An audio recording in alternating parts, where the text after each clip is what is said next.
Hi hello friends, എല്ലാ കൂട്ടുകാർക്കും ഇന്നത്തെ എപ്പിസോഡിൻ്റെ റിവ്യൂയിലേക്ക് സ്വാഗതം. അങ്ങനെ ശ്രുതി അമ്പലത്തിൽ ഇങ്ങനെ പ്രാർത്ഥിച്ചിട്ട് ഇറങ്ങുന്ന സമയത്ത് അശ്വിനും അങ്ങോട്ടേക്ക് വരുന്നുണ്ട്. ശ്രുതി അശ്വിനെ കാണുന്നതും ഒരു ഒറ്റ ഓട്ടോ ആട്ടോ. അങ്ങനെ അമ്പലത്തിൽ പൂജ നടന്നുകൊണ്ടിരിക്കുന്ന സമയമാണ്. എല്ലാവരും പ്രാർത്ഥിച്ചുകൊണ്ടിരിക്കുകയായിരിക്കും. ശ്രുതി അതിന് നടുക്കൂടെയൊക്കെ ഇങ്ങനെ പോയിക്കൊണ്ടിരിക്കുകയാണ്. അശ്വിനാണെങ്കിൽ ശ്രുതിനെ അന്വേഷിച്ച് അങ്ങോട്ടും ഇങ്ങോട്ടും അമ്പലത്തിനുള്ളിൽ ഉള്ളിലൊക്കെ ഇങ്ങനെ നടക്കുന്നുണ്ട്. ശ്രുതിനെ അവിടെയൊന്നും കാണുന്നില്ല. ശ്രുതി ആണെങ്കിൽ അശ്വിനെ നോക്കി നോക്കി നോക്കി പുറകിലുള്ള കുറച്ച് പുറകിലേക്ക് മാറി നിന്നിട്ട് അവിടെ തൊഴുതുകൊണ്ടിരിക്കുക കേട്ടോ. അശ്വിൻ എല്ലായിടത്തും നോക്കി കഴിയുമ്പോഴേക്കും ശ്രുതിനെ പെട്ടെന്ന് കാണുന്നുണ്ട്. ശ്രുതിനെ കാണുമ്പോൾ തന്നെ ശ്രുതിയുടെ അടുത്തേക്ക് വരികയാണ് അശ്വിൻ. ശ്രുതി, എന്താ ഇത്, നീ എന്താ ഇവിടെ എന്നിങ്ങനെ ചോദിക്കുകയാണ്. പെട്ടെന്ന് തന്നെ ശ്രുതി പറയുന്നുണ്ട്, അതെ, അമ്പലത്തിൽ വന്നത് എന്തിനാണെന്ന് തന്നെ ഇയാൾക്ക് അറിഞ്ഞൂടെ എന്ന് പറയാണ്. ശ്രുതി, നീ ഇപ്പം എൻ്റെ കൂടെ വീട്ടിലേക്ക് വരണം. ഞാൻ വരുന്നില്ല വീട്ടിലേക്ക്. ശ്രുതി, മര്യാദയ്ക്ക് വരാനെന്നിട്ട് പറഞ്ഞത്, ഞാൻ വരില്ലെന്ന് പറഞ്ഞില്ല. ശേ, ഇതെന്തൊരു കഷ്ടമാണ്, നിങ്ങൾ എനിക്കൊരു സമാധാനം തരില്ലേ എന്ന് ചോദിക്കുമ്പോഴേക്കും ശ്രുതി, നീ മര്യാദയ്ക്ക് വീട്ടിൽ വരുന്നുണ്ടോ ഇല്ലയോ? ഞാൻ വരില്ലെന്ന് വെച്ചാൽ വരില്ല എന്ന് ശ്രുതി പറയാണ്. അപ്പോഴേക്കും അവിടെ ആൾക്കാരൊക്കെ കൂടി എല്ലാം നോക്കിക്കൊണ്ടിരിക്കുക കേട്ടോ. പെട്ടെന്ന് തന്നെ അവിടെ ഒരു ചേട്ടൻ പറയുന്നുണ്ട്, എന്താ നിങ്ങൾ ഈ കാണിക്കണത്? ആ പെൺകുട്ടിയെ കയ്യിൽ നിന്ന് വിടൂ, ഇത് ഞങ്ങളുടെ ഫാമിലി പ്രശ്നമാണ്, നിങ്ങൾ ഇടപെടേണ്ട എന്ന് അശ്വിൻ പറയാണ്. വീണ്ടും ശ്രുതിയത്ത് പറയണം അശ്വിൻ, നീ വരുന്നുണ്ടോയെന്ന് പറയുമ്പോൾ ഇല്ല ഇല്ല ഇല്ല ഞാൻ വരുന്നില്ല എന്ന് പറയുമ്പോൾ ആ ചേട്ടൻ വീണ്ടും പറയാണ്, ആ പെൺകുട്ടിക്ക് ഇഷ്ടമില്ലെങ്കിൽ നിങ്ങൾ പിന്നെ എന്തിനാണ് ചെയ്യിപ്പിക്കണത്? മര്യാദയ്ക്ക് ഇവിടെ ആൾക്കാരൊക്കെ കൂടിയിരിക്കുകയാണ്, വെറുതെ പ്രശ്നം ഉണ്ടാക്കല്ലേ എന്ന് ആ ചേട്ടൻ പറയുമ്പോൾ, ഇത് ഞങ്ങളുടെ കുടുംബ പ്രശ്നം എന്ന് പറഞ്ഞില്ലേ, ഇതെൻ്റെ ഭാര്യയാണ് കേട്ടല്ലോ എന്ന് പറയാണ്. ശേഷം ശ്രുതി, നീ വാ എന്ന് പറയുമ്പോൾ ഞാൻ വരില്ല എന്ന് ശ്രുതി വീണ്ടും പറയാണ്.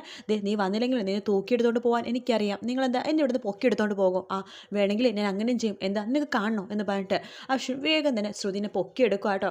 അവിടെ ഇരിക്കുന്ന ആൾക്കാർക്ക് ഒന്നും പറയാൻ പറ്റാത്ത അവസ്ഥ. കാരണം ഭർത്താവാണല്ലോ ഭാര്യനെ പൊക്കിയെടുത്തിരിക്കുന്നത്. അതിനുശേഷം ശ്രുതിയും അശ്വിൻ്റെ മേത്തേക്ക് ഇങ്ങനെ കൈ വെക്കുന്നുണ്ട്.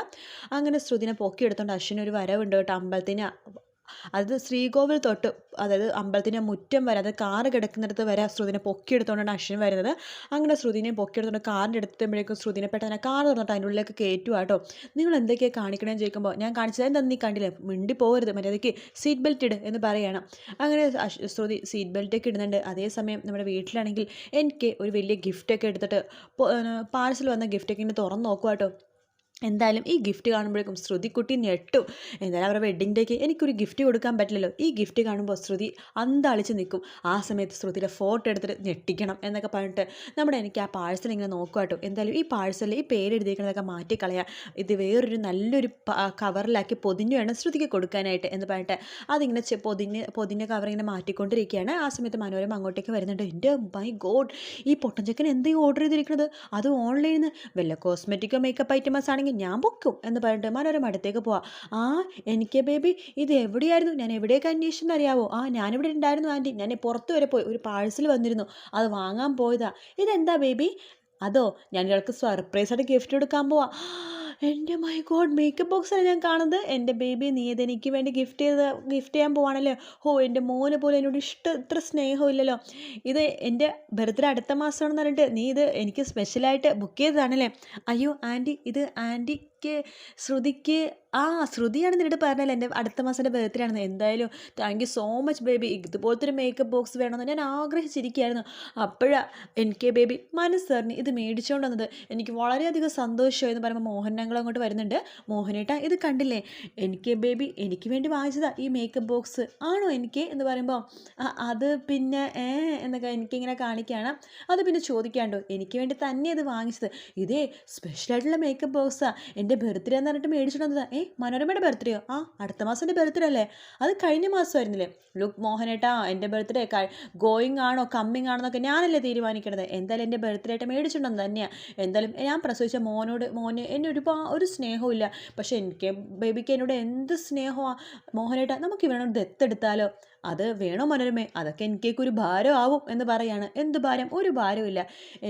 ഞാൻ നിന്നെ ദത്തെടുക്കാൻ പോവാ, ആകാശിൻ്റെ ചേട്ടനായിട്ട് ഞാൻ നിന്നെ ദത്തെടുക്കാൻ പോവാ എന്ന് പറയുമ്പോൾ അത് വേണ്ട ആൻറ്റി എന്നൊക്കെ പറഞ്ഞ് തല ആക്കാണ്. എനിക്ക് ഇവിടെ ഒരു സ്നേഹം കണ്ടില്ലേ, എനിക്ക് രോമാഞ്ചം വരുക. എന്ത് രോമാഞ്ചം? Goes pumps. ശരി ശരി, എന്തായാലും ഞാനിതൊക്കെ ഒന്ന് തുറന്ന് നോക്കട്ടെ, എനിക്ക് ഭയങ്കര ഇഷ്ടം എന്ന് പറഞ്ഞിട്ട് മനോരമ അതുമായിട്ട് പോകുവാണ്.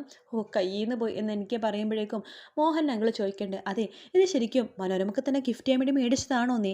എവിടെന്ന്? ഇത് ഞാൻ ശ്രുതിക്ക് വേണ്ടി ഗിഫ്റ്റ് ചെയ്യാൻ വേണ്ടി മേടിച്ചതാണ്. ശ്രുതിക്കുട്ടൻ്റെ മാരേജ് കഴിഞ്ഞിട്ട് അവൾക്കൊരു ഗിഫ്റ്റ് കൊടുക്കാൻ പറ്റില്ല, അതുകൊണ്ട് ഞാൻ സ്പെഷ്യലായിട്ട് മേടിച്ചതാ എന്ന് പറയാണ്.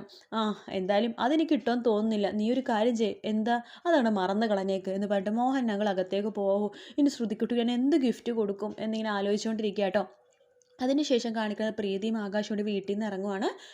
ആകാശ് പറയണ്ട അച്ഛൻ്റെ അമ്മയടുത്ത് അമ്മായടുത്ത് നിങ്ങൾ വിഷമിക്കൊന്നും വേണ്ട, ശ്രുതിയുടെ കാര്യം ആലോചിച്ചിട്ട് ശ്രുതിക്ക് വീട്ടിൽ ഒരു ബുദ്ധിമുട്ടുണ്ടാവില്ല, അവളെല്ലാവരും അംഗീകരിക്കും എന്നൊക്കെ പറയാണ്. അതിന് ശേഷം ഞങ്ങൾ ഇറങ്ങിക്കോട്ടെ എന്ന് പറയുമ്പോൾ അവർക്ക് കുറച്ച് ഗിഫ്റ്റൊക്കെ കൊടുക്കണ്ട. അയ്യോ അമ്മേ ഇതിൻ്റെ ആവശ്യമൊന്നും ഉണ്ടായില്ല എന്ന് ആകാശ് പറയുമ്പോൾ, പോട്ടെ മോനെ ഇതൊക്കെ ഇരിക്കട്ടെ, ഇതൊക്കെ ഒരു ചടങ്ങല്ലേ, ഞങ്ങളുടെ മോളെ ആത്മാർത്ഥത സ്നേഹിക്കുന്നതിന് ഒരു സന്തോഷം ഇന്നാ എന്ന് പറഞ്ഞ് കൊടുക്കുകയാണ്. ശരിയെന്നാൽ ഞങ്ങൾ ഇറങ്ങുവാണേന്ന് പറഞ്ഞിട്ട് അവിടെ നിന്ന് പ്രീതിയും ആകാശം ഇറങ്ങാൻ പോകുമ്പോൾ അമ്മ വീണ്ടും വിളിക്കുന്നുണ്ട്. അതെ ഒന്ന് നിൽക്ക് എന്നിങ്ങനെ പറഞ്ഞിട്ട് വിളിക്കുകയാണ്. ശേഷം അമ്മായി കുറച്ച് ശ്രുതി കൊടുക്കുന്ന ഗിഫ്റ്റുകളൊക്കെ അവരുടെ കയ്യിൽ ഏൽപ്പിക്കുകയാണ്.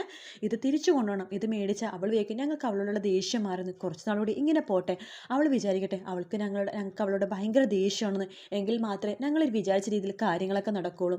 എന്തായാലും അവൾക്കുള്ള ഡ്രസ്സും കൂടി ഇതിനുള്ളിൽ ഉണ്ട് കേട്ടോ പ്രീതി, അവൾക്കിത് കൊടുക്കണം. അവളുടെ മനസ്സിലിപ്പോൾ അവളെ വെറുക്കുന്ന അച്ഛനമ്മയായിരിക്കും ഞങ്ങൾ, അത് അങ്ങനെ തന്നെ ഇരിക്കട്ടെ, കുറച്ചാളുമ്പോൾ എല്ലാം ശരിയോ, ഞങ്ങൾ വിചാരിച്ച പോലെ കാര്യങ്ങൾ നടക്കുകയാണെങ്കിൽ ശരി, ശ്രുതിയുടെ കാര്യം കൂടി നോക്കണം കേട്ടോ എന്നൊക്കെ പറയാണ്. ശരി അമ്മേ അച്ഛ ഞങ്ങൾ ഇറങ്ങുക അമ്മായി എന്നൊക്കെ പറഞ്ഞിട്ട് അവരവിടെ നിന്ന് ഇറങ്ങുക കേട്ടോ. ശേഷം അശ്വിനും അതുപോലെ തന്നെ ശ്രുതിയും കൂടി വണ്ടിയിൽ ഇങ്ങനെ വരുന്ന സമയത്ത് ശ്രുതി പറഞ്ഞിട്ട് നിങ്ങൾ എന്തൊക്കെയാണ് കാണിക്കണത്, ദേ ഞാൻ വണ്ടി നിർത്തി ചാടുവേ എന്ന് പറയുമ്പോൾ അശ്വിൻ പെട്ടെന്ന് തന്നെ ലോക്ക് ചെയ്യാണ് കാറ്. നിങ്ങൾക്ക് എന്താ പറഞ്ഞാൽ മനസ്സിലാവില്ലെന്ന് പറയുമ്പോൾ നീ മിണ്ടി പോരുത്, കാറിൽ നിന്ന് ഒരു അക്ഷരം മിണ്ടിയാലുണ്ടല്ലോ എന്നിങ്ങനെ പറയാനിട്ട് അശ്വിൻ വേഗം തന്നെ വണ്ടി ഓടിച്ചുകൊണ്ടിരിക്കുക കേട്ടോ. അങ്ങനെ വീട്ടിലേക്ക് അവർ എത്തുന്നുണ്ട്. കാറ് പാർക്ക് ചെയ്തതിന് ശേഷം അശ്വിനും ശ്രുതി എത്തുമ്പോൾ ശ്രുതി വീണ്ടും സംസാരിക്കുകയാണ്.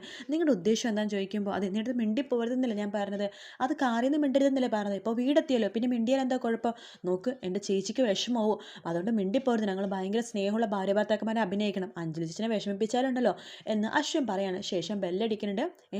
ഇതാരാ ബെല്ലടിക്കുന്നത്, കമ്മിങ് കമ്മിങ് എന്ന് മനോരമ പറയാണ്. വീണ്ടും അശ്വിൻ ബെല്ലടിക്കണം. ഓ മൈ ഗോഡ് ഇത് ആരാ ബെല്ലടിക്കണതെന്ന് പറഞ്ഞിട്ട് മനോരമ വരുമ്പോഴേക്കും അശ്വിൻ പെട്ടെന്ന് ശ്രുതിയുടെ കയ്യിലേക്ക് ഇങ്ങനെ കയറി പിടിക്കുക കേട്ടോ.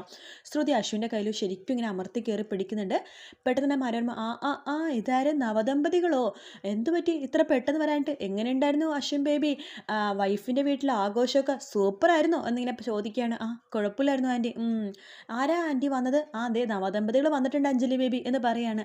എങ്ങനെ ഉണ്ടായിരുന്നു കുഞ്ഞ, എല്ലാവർക്കും ഇഷ്ടമായല്ലോ അല്ലേ, എല്ലാവരും സ്നേഹത്തോടെയല്ലേ പെരുമാറി, ചടങ്ങൊക്കെ എങ്ങനെ ഉണ്ടായിരുന്നു എന്ന് പറയുമ്പോൾ മനോരമ പറയുന്നുണ്ട്, അത് പറയാനുണ്ടോ ബേബി, കയ്യും വീശി വന്നേക്കണത് കണ്ടില്ലേ, ചടങ്ങൊന്നും ഉണ്ടായില്ലെന്ന് തോന്നുന്നു എന്ന് പറയാണ്. ഞങ്ങൾക്ക് നല്ല ക്ഷീണം, ഞങ്ങളൊന്ന് റെസ്റ്റ് ചെയ്യട്ടെ എന്ന് പറഞ്ഞിട്ട് അശ്വിൻ ശ്രുതിനെ വിളിച്ചുകൊണ്ട് അകത്തേക്ക് കയറി പോകാൻ പോകുമ്പോഴേക്കും നമ്മുടെ അഞ്ജലി ശ്രുതി എന്ന് പറഞ്ഞിട്ട് വിളിക്കുന്നുണ്ട് കേട്ടോ. അപ്പോൾ ശ്രുതി പെട്ടെന്ന് നെട്ടിയിട്ട് പുറകിലേക്ക് ഇങ്ങനെ അഞ്ജലിനെ നോക്കുവാണ്. ആ സമയത്ത് അശ്വിൻ ശ്രുതിയുടെ കയ്യിൽ തന്നെ ഇങ്ങനെ പിടിച്ചുകൊണ്ടിരിക്കുക കേട്ടോ. മനോരമ പറയുന്നുണ്ട്, കണ്ടില്ലേ രണ്ടുപേരും കൈ ചേർത്ത് പിടിച്ചിട്ടാണ് വന്നിരിക്കുന്നത്, ഓ എന്തൊരു സ്നേഹം എന്നൊക്കെ ഇങ്ങനെ പറഞ്ഞുകൊണ്ടിരിക്കുകയാണ്. നമ്മുടെ അഞ്ജലി ഇങ്ങനെ വിളിക്കണം കേട്ടോ. ശ്രുതി എന്തിനാണാവോ അഞ്ജലി വിളിക്കണത് എന്ന രീതിയിൽ അഞ്ജലിൻ്റെ മുഖത്തേക്ക് ഇങ്ങനെ നോക്കുന്നുണ്ട്. അശ്വിനും അത് കേൾക്കുമ്പോൾ ഒന്ന് നെട്ടുന്നുണ്ട് കേട്ടോ. എന്തിനാണോ ചേച്ചി ഇപ്പോൾ വിളിക്കണത് എന്ന രീതിയിൽ അശ്വിനും നമ്മുടെ അഞ്ജലിയുടെ മുഖത്തേക്ക് നോക്കുവാണ്. അവർ പരസ്പരം മുഖത്തോട് മുഖം നോക്കിക്കൊണ്ടിരിക്കുന്ന ഭാഗത്തോട് കൂടിയിട്ടാട്ടോ എപ്പിസോഡ് തീരുന്നത്. വീഡിയോ ഇഷ്ടപ്പെട്ടെങ്കിൽ ലൈക്ക് ചെയ്യുക, സബ്സ്ക്രൈബ് ചെയ്യാൻ മറക്കരുത്, കമൻറ്റ് ചെയ്യാൻ മറക്കരുത്. അപ്പോൾ മറ്റൊരു വീഡിയോ ആയിട്ട് വീണ്ടും കാണാം ഫ്രണ്ട്സ്. അതുവരെ എല്ലാവർക്കും happy morning, good morning, bye bye.